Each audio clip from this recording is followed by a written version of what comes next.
back. The news just came out of the Ohio State exhibition, 7 o'clock next Friday. How did all that come together? What is the, kind of the genesis behind bringing this thing to life? And tell fans what they can expect next Friday. Yeah, well, first off, Anthony Grant at Dayton, they did a game with Ohio State last year, a charity game to raise awareness for mental health. And there's some things that are personal to him of why he started that. I think anybody that looks into it, it's a touching deal. So, there were lots of rumors, proposals about rule changes to be able to do some exhibition games, Division I to Division I, right, before the season. And there was a lot of people posturing to prepare for that. That proposal got shot down, but as we were looking to find somebody to do a game like that with before the proposal was shot down, Jake Diebler and I at Ohio State had a number of conversations. Xavier and Dayton were already putting the game on. So before that proposal was shot down, there was an idea of let's get involved with this cause to get all four teams in the state involved under one roof would be a really neat thing. So it started based on that, and I give Jake a lot of credit. I think he was the guy that got everybody on a call together, all four coaches. So before they even shot the exhibition, there was an idea to try to bring all that together. Because the Dayton and Xavier game had already been set up, it was difficult to figure out how to do that all under one roof. When they shot down the D1 exhibitions, there was still an ability to do this under the charity rules. So it worked out for us. And this may be more information than everybody needs or wants, but we couldn't get all four programs under one roof. I do think there'll be a push to figure that out in the future. But Jake and I had agreed whether we could pull that off or not, that we would try to do something. And it made more sense just given some kind of facility dynamics to start that here. But look for to be able to continue in the future to support this cause. CareSource is sponsoring not just this game, but also the Dayton Xavier game. So it's nice that there's a title sponsor that is involved in this. So I think this is something that'll continue. I hope. I think the other coaches probably feel the same way. And then it's a great opportunity to get a game in front of our fans before the official season starts. So I think there's value in that. Usually it's been the closed door scrimmage thing, which you guys are all the secret stuff you're not allowed to talk about. But to be able to do that type of a thing and have fans there, I think there's a lot of benefit long term for that. Let me make it clear, you don't ever play a possession and don't want to win the possession, but we won't approach it like a real game. I mean, we're not going to substitute the way we'd substitute in a real game. We're not going to coach in this from a strategy standpoint the way we would in a real game, but we're going to try to be very competitive possession after possession. So in that sense, it's not a real game, but in the sense that we want to go out and play the best we can and learn from it, it is. Some of us weren't privy to the tip-off dinner, but Roy Williams was here. You know a lot about him. Well, you just didn't buy your tickets fast enough, Scott. It sold out quickly. There's a story behind that. But, anyway, what did Coach Roy say about your guys? Because obviously he's a Hall of Famer, and what was it like to have him in? Well, it's the second year that we've done it, and it's hopefully a tradition that we can kind of continue to build on here. But just having a night it's great to see our guys get dressed up. Everybody gets to see them in their uniforms, but to see them in suits and see them all snazzy, I think that's fun for me. It's fun for them. It's fun for others to see them in that light. It's a chance to celebrate them first and foremost, to get to know them in a sense outside of basketball.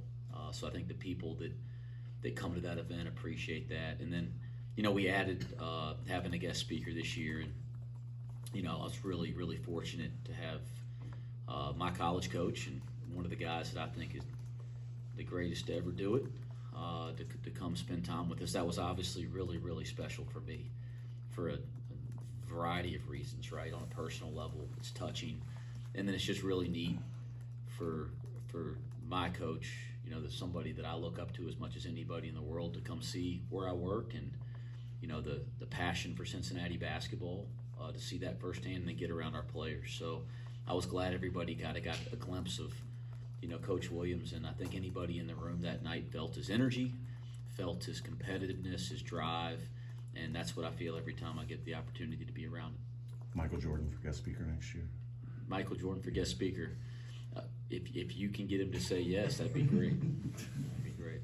UC Basketball posted a video. You were talking today about like the amount of buzz in the locker room. You guys bring back 6 of your 8 best players from last season. You did lose John Newman. He talked about was such a special player. Who kind of lines up to step into that defensive stalwart role with this roster now? Yeah, it's a great question. I mean, I actually stopped practice somewhere here in the first week and had to remind our team he's not coming back.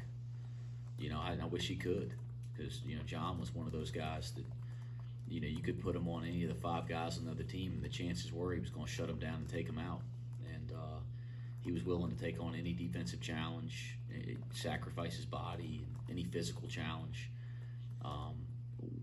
I don't have a great answer for you, but we need somebody on this team to emerge there. There's certainly a handful of guys that are capable of it, and but we need somebody to, and hopefully it's not just one. Hopefully we get 3 or 4 or 5 or 6 that play defense the way that John did, or have the focus and competitive nature on that end the way that John did. So there's a number of guys that are very capable, but we got to emerge there. Speaking of defensive cornerstones, you get Aziz Mandego, no waiver issues to deal with this year. What kind of just peace of mind and overall propelling and kind of extension or kind of a jump do you think it allowed him to take in his offseason, just knowing that he's going to be ready to roll for the full season? Yeah, I think at this stage there's a real benefit. The nature of not knowing. I think that's got to be, as we talked about a lot here last year, that had to be very difficult. And then from a preparation standpoint, as a staff and as a team, not knowing kind of held back our ability to prepare for it. Obviously, this year, whether it's starting with the summer stuff all through the fall, and now he's such a big part of, the design of how we play on offense and defense. So we've been able to kind of dive right into that, and you hope that has some of the effects that it should have. But only if we go out and do the work. It's not going to happen just because. From momentum at the end of last season by Jizzle James and a lot of hype around him this offseason, what have you seen from Jizzle as he gets back acclimated with the program for year 2 for him? Yeah, I said this on a podcast earlier today with Dan Horde. I mean, this is my 14th year as a head coach.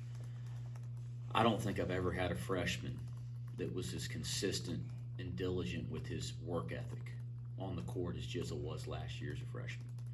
So, people talked about he's surprised how he finished the year. And heck no, I wasn't surprised because, I watched this guy come out and now we've had guys work at it now. But as a freshman, I've never seen somebody that worked at it like he did day after day after day. When you work at it like that, you're going to find some results. And certainly he's talented enough to find some results. He's done that again here this summer, this fall. He started the same way he kind of did with the work ethic. He's got to sustain that, but he's a significantly improved player. In fact, I was laughing, kind of chuckling, watching film here at night a lot the last couple weeks, thinking about where he was at this time last year and where he is now. It's just significantly different. But again, like anything, it's not going to just happen. We got to continue to come in and do it every day. I got a lot of confidence Jizzle's going to come in and work at it every day.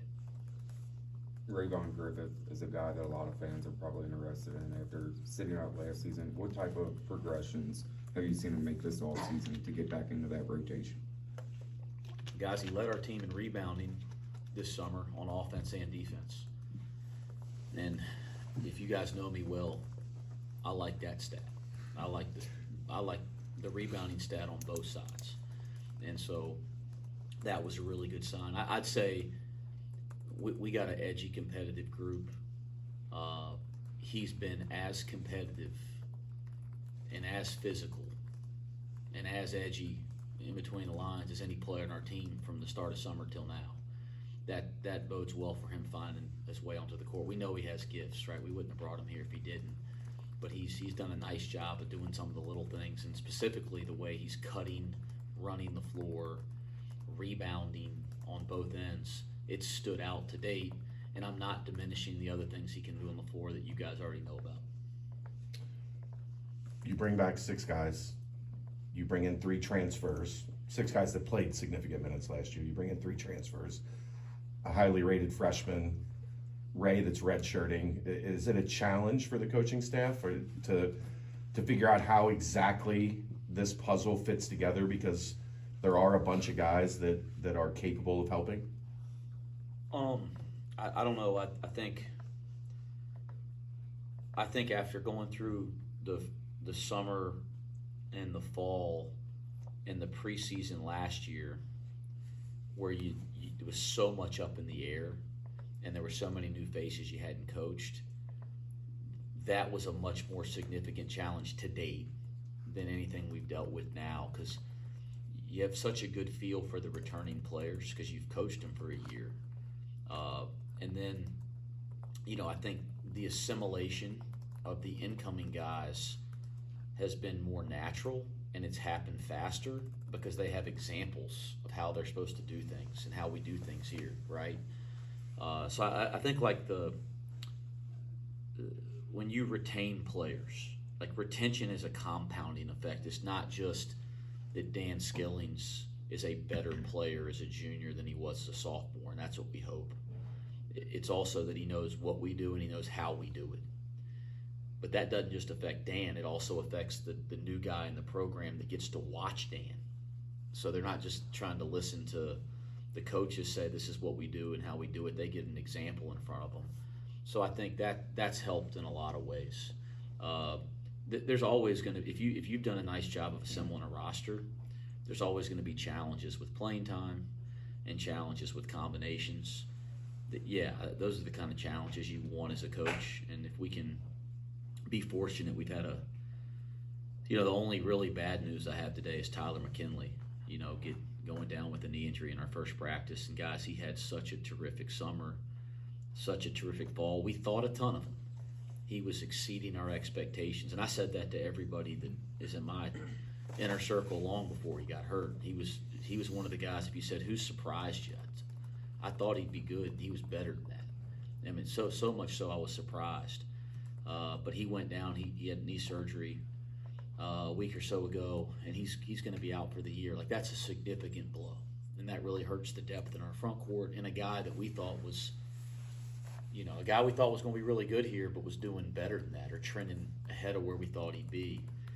So you can't have stuff like that continue to happen. But outside of that, if you've done a nice job assembling a roster, you're going to have some difficult decisions to make. As I say all the time, we play every day in practice and we compete.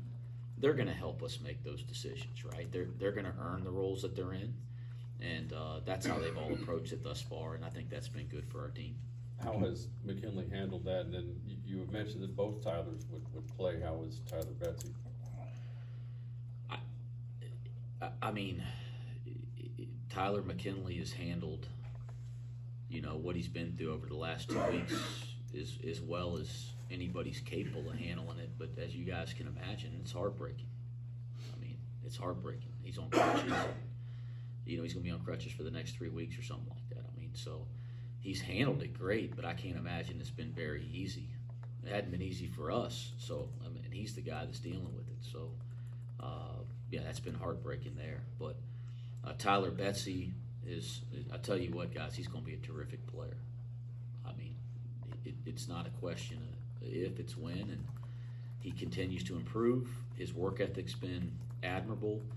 He's smart and picks up concepts quickly, and it's all in there. You see glimpses of it every single day, but I've been really impressed with him thus far.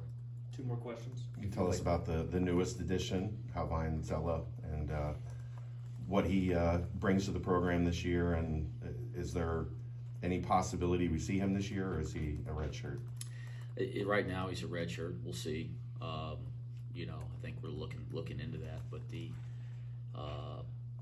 was the captain of the U18 French national team, so that should tell you a little bit about the kind of kid he is, and what his teammates, and that you guys people out there may not understand the national team stuff in Europe, but that's a big deal in those countries. In Eastern and Western Europe, to be represented on your national team, even at the youth levels, and then to be selected captain is a massive deal.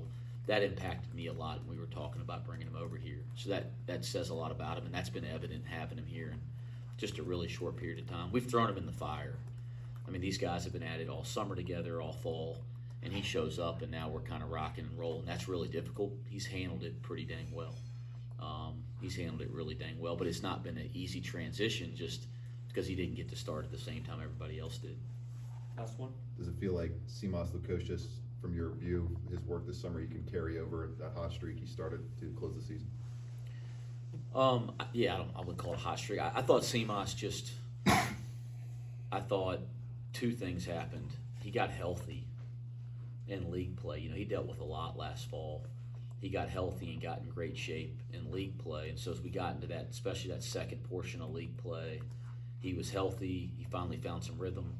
And then two, we kind of figured out how to utilize him even better within our offensive structure. And, you know, he's a guy that you can put on the ball in all kinds of different action with the ball in his hands. Great passer, big, can pass over the top, shoots it, scores it.